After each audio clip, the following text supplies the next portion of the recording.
Saludamos a todos los y las salvadoreñas que están en cualquier parte del mundo. En Australia, Europa, Asia, en los Estados Unidos, Canadá y también en nuestro país. Para todos ellos, un fuerte abrazo. Saludamos a la Xiomarita que está cumpliendo años. Esta es una buena noticia.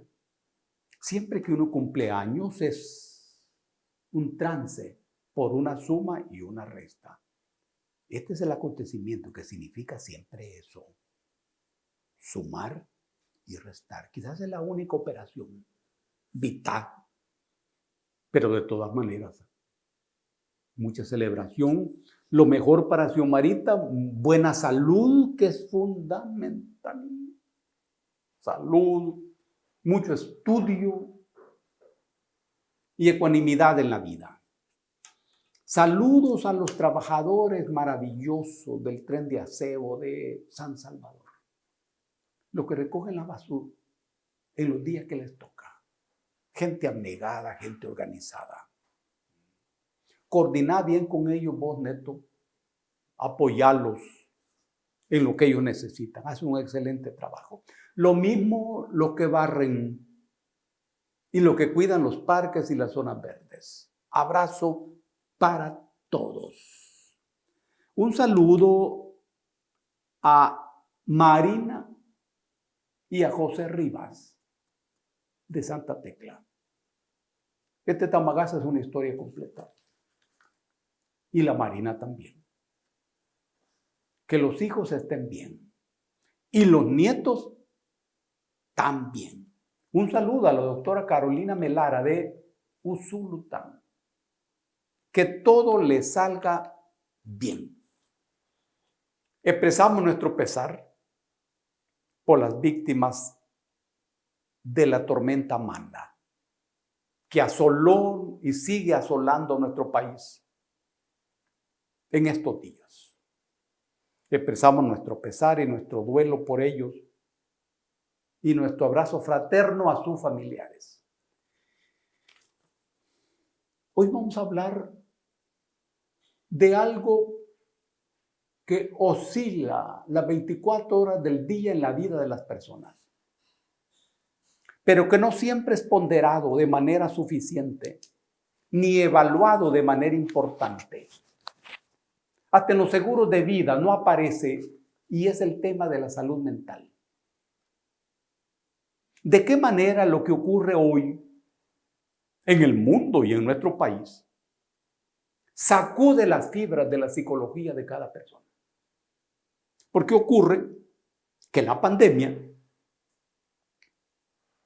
y la tormenta Amanda son fenómenos naturales, ambos. Pero nosotros sabemos muy bien que la naturaleza no produce desastres.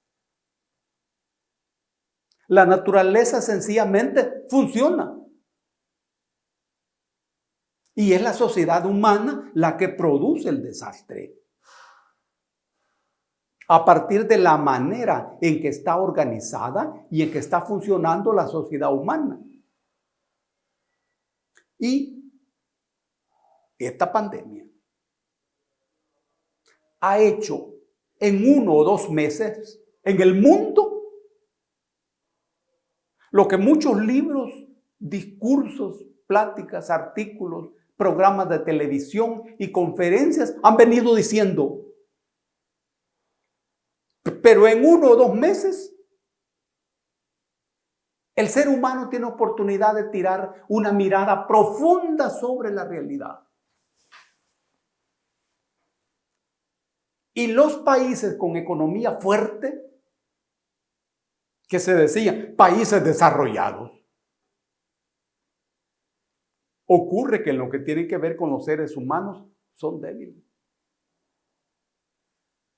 Y las economías fortalecidas, ocurre que esas economías desarrolladas no comprenden en ninguno de sus pliegues la salud de las personas. Esa es una mirada profunda que el ser humano tiene oportunidad de mirar Es una especie de denuncia. Pero al mismo tiempo, en esta pandemia, aparece la figura de la persona colectiva. Por primera vez, la persona se da cuenta que depende de los otros. Que en estas circunstancias no basta que yo me cure, sino también se debe curar el otro. Y no basta que yo no me enferme, sino que el otro tampoco no debe enfermarse. Porque si yo me curo y el otro no se cura, yo me voy a enfermar. Es decir, mi salud depende de la salud de los otros. Y la salud de los otros depende de mi salud. Una especie de persona colectiva. Para la psicología individualista, cultivada por el mercado en todos estos años, este es un momento de mucha violencia. Porque en un segundo la persona se puede dar cuenta que depende de los otros. Y que para que yo esté bien, los otros también deben estar bien. Claro. Y una medida preventiva inicial del abordaje de la pandemia es la cuarentena. Pero la cuarentena tiene impactos profundos en la psicología. Porque en pocas ocasiones los seres humanos tienen ocasión de descubrir el hogar. Uno vive en una casa, X casa. Pero esa casa es lo que se llama vivienda. La vivienda es donde vos vivís. Eso es muy importante, claro. Pero es más importante el hogar. Hogar. Ocurre que el hogar es una palabra que viene de otra palabra, hoguera. La hoguera. Y la hoguera expresaba en el hombre de las cavernas el uso del fuego. Como no se sabía cómo se produce el fuego, entonces en cada caverna había una persona que se encargaba de mantener permanentemente encendido el fuego. Esa era la hoguera. En torno a la hoguera se reunían todos los que vivían en esa caverna. Y alrededor de la hoguera ocurría toda la vida de las personas. De esa hoguera viene la palabra hogar. Hogar. Que es muy diferente a la palabra vivienda. Entonces, cuando la persona no puede salir a la calle, tiene la oportunidad de descubrir su hogar. La persona conoce su vivienda, sabe la dirección de su casa, tiene llave para entrar, pero no siempre conoce su hogar. A los hijos, a la mamá, a los familiares. Y se entabla allí una relación humana. Esta relación humana empieza con los niños. Cuando un niño tiene 1 mes de edad, está en condiciones de entablar una relación humana con 2 fenómenos. 1, una relación con las cosas. Y 2, una relación con las personas. Esta relación con las personas es una relación afectiva. En algún momento el niño o la niña sonríe y es celebrado, es acariciado, lo chinean, lo besan y el niño vuelve a sonreír y cada vez que sonríe le dan amor y le dan cariño. Y aquí está descubriendo su mundo En esa etapa de la infancia, uno descubre su mundo. Entabla relación con las cosas inanimadas y relación con lo animado. Las personas, los perros, las aves.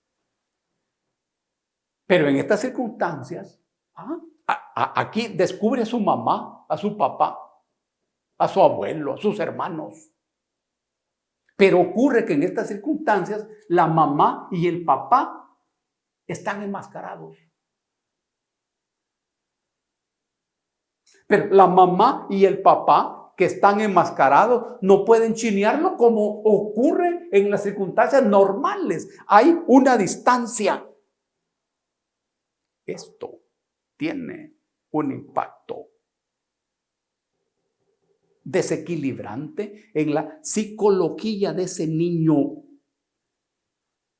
Es cierto que hay ermitaños que dicen, yo siempre estaba encerrado en mi casa, entonces yo no tengo dificultades, pero es muy contado. Y luego también existe la figura de la persona que dice que normalmente está angustiado. Y entonces, en estas circunstancias, aparece la incertidumbre. Y la incertidumbre se convierte en fuente segura de la angustia. Aquí hay un proceso. Desde que uno sale de su casa, inicia el estrés.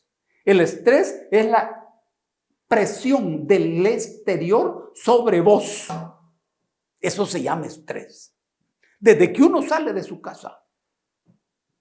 Este estrés produce otro fenómeno que se llama miedo. El miedo. El miedo es un fenómeno fisiológico, donde el sistema inmunológico prepara a la persona para la reacción o para la defensa ante una amenaza externa. Es energía extra.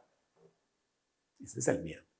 Pero cuando desaparece la amenaza, el miedo cede. Cuando el miedo no cede, esto se convierte en ansiedad, que es como tener un carro acelerado. Si esta ansiedad no es superada, esto se convierte en depresión. Muy bien. Pero en estas circunstancias, el estrés no desaparece. Y el estrés está allí. Uno no lo mira, pero está en cualquier lado. En tu comida, en el baño, en la pila, en el televisor, en el control del televisor. En todos lados está ese enemigo invisible, pero que es, sin embargo, poderoso. Es un enemigo que no quiere hacerte daño, que no te conoce, que no te estima, pero está allí. Y entonces el otro, el amigo, el vecino tuyo, el compañero de trabajo tuyo puede ser la fuente de tu contagio. Claro. Y la cosa que se pone en la boca expresa eso. Y la distancia hacia la otra persona genera angustia.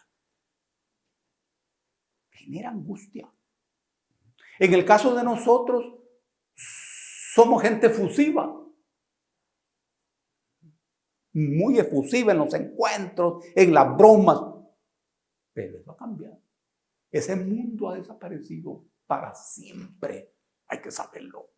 Para siempre. Y esta incertidumbre provoca angustia.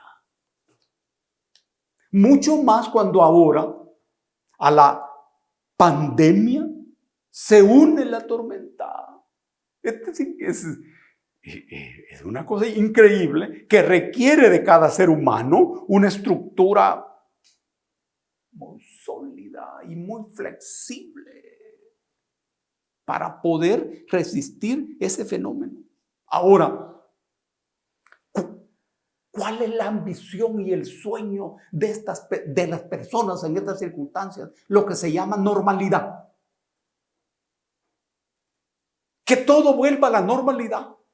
Y en el caso actual, la normalidad empieza con que salga el sol. Con que salga el sol. Pero al mismo tiempo uno dice, esa normalidad no debe regresar jamás. Mira qué contradicción. El retorno a la normalidad es un sueño, pero al mismo tiempo sabemos nosotros que esa normalidad no debe regresar jamás. Aquí hay un pesimismo. Pero es que intelectualmente se necesita un pesimismo y al mismo tiempo un positivismo en la voluntad. El pesimismo intelectual consiste en la capacidad de mirar las cosas tal como son, de no embellecer las cosas, para que a partir de allí poder actuar y superar la realidad, sea como sea. Sigmund Freud era pesimista. En este sentido, mirar las cosas tal como son. Intelectualmente hay pesimismo. En la voluntad hay optimismo para poder actuar. Esa normalidad que jamás debe regresar debe ser sustituida por otra normalidad. Este es ya un problema político. Y uno no puede estar seguro de eso. Se trata de un pueblo agobiado, golpeado, con mucho llanto, con mucha angustia, con mucha incertidumbre. Ese es el momento en el que estamos. Y hay fuerzas interesadas en que la normalidad que regrese sea la misma del pasado. Esta es la lucha. Esta es ya una lucha política. Ahora, en el terreno de la psicología está la información. Ocurre que conviene evitar la sobredosis informativa. Este es un problema para gente como los periodistas, que supuestamente han de estar informados y han de estar bañándose las 24 horas del día en las cosas que se dicen. Entonces, para un periodista, los acontecimientos que ocurren le cubre toda la cabeza y todo el alma. ¿Cómo hace el periodista para librarse de esa sobredosis informativa? Yo puedo hacer otras cosas. Yo puedo estudiar. Yo puedo ponerme tareas diferentes, plazos y términos diferentes, pero el periodista tiene más dificultades. Hay otra fuente de angustia. La gente dice, si sigo encerrado no como. Este es un dilema que parece práctico y parece lógico, pero no siempre real. No. Porque en el país puede haber una economía floreciente. Y siempre la gente que tiene que salir todos los días a buscar la comida va a estar allí. Porque no se trata que cuando la economía floreciente es floreciente para todos. No es cierto. No es cierto. Pero sí es cierto que hay una franja de gente que sale a buscar el pan día a día. Finalmente, ¿quién es el vulnerable? ¿Y quién es la amenaza? Vos sos vulnerable en la medida en que tenés reducida tu capacidad de reacción y defensa ante los fenómenos que se te vienen encima. ¿Quién es el vulnerable? Es el ser humano. La naturaleza no es vulnerable. Y esa vulnerabilidad se mide frente a la amenaza. Frente a la amenaza. Al ser humano lo amenaza, lo puede amenazar la naturaleza ciertamente, pero también lo puede amenazar la economía, las grandes empresas. Por ejemplo, cuando deciden construir un proyecto de viviendas encima de un bosque que le da a la gente agua y protección, esa es una amenaza. El Estado también puede amenazar a la gente. En este momento, la vulnerabilidad de los seres humanos estalla. Por eso, ver la luz al final del túnel resulta ser una exigencia. Cuidar la salud espiritual, cuidar la salud moral, resulta fundamental en estas circunstancias. Vivimos momentos malos, pero confiemos en que van a pasar. Basado siempre en el esfuerzo colectivo del pueblo, en el esfuerzo colectivo de las comunidades. No olviden ustedes nunca que solo el pueblo salva al pueblo. El milagro, los milagros existen, pero los milagros los hacemos nosotros, los de abajo, los humildes. Para ellos va este mensaje de esperanza, de confianza y de superación. Un abrazo para todos y para todas.